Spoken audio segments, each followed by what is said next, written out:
બનાસકાંઠા જિલ્લાના ડીસાના સણથ ગામે પાંજરાપોળમાંથી ચોરાયેલા પશુઓને ચોરતી ટોળકીને ઝડપી પાડતી ભીલડી પોલીસ, દિયોદર પોલીસ અને બનાસકાંઠા એલસીબીએ 2 આરોપીઓ ફરાર, જ્યારે એક આરોપીને દબોચી પાડ્યો।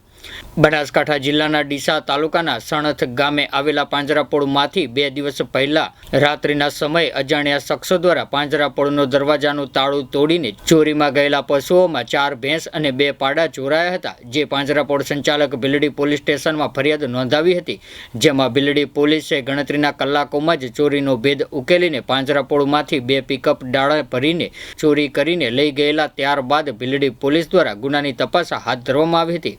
ત્યારે અલગ અલગ જગ્યાએ સીસીટીવી કેમેરાના આધારે પિકઅપ ડાળાને શોધવાના પ્રયત્નો હાથ ધર્યા હતા અને Bhildi PSI N K. Desai, police sub inspector Bhildi police સ્ટેશનનાઓ સ્ટાફ સાથે પેટ્રોલિંગમાં હતા। તે દરમિયાન ખાનગી રાહે બાતમી હકીકત મળી હતી, જેના આધારે ચોરીમાં ગયેલા પશુઓ તથા ચોરીમાં ઉપયોગમાં લીધેલા પિકઅપ ડાળા જે શેષણ ગામના સામુદાયિક આરોપીને રબખાન બલોચનાએ ખેતરમાં હોવાનું જાણવા મળતા જેની પૂછપરછ કરતા દિયોદર પોલીસ તથા એલસીબી શાખા પાલનપુરનાઓની મદદ મેળવીને સાથે રાખી ચોરીમાં ગયેલા મુદ્દામાલ સાથે એક આરોપી ખેતરમાં રાખેલ પશુઓ તથા પિકઅપ ડાળા GJ12BT 3152 ને ભીલડી પોલીસ સ્ટેશન ખાતે મુદ્દામાલ કબજે કરીને એક આરોપીને ઝડપી પાડીને 2 આરોપીઓને શોધવા માટે ચક્રો ગતિમાન કર્યા હતા।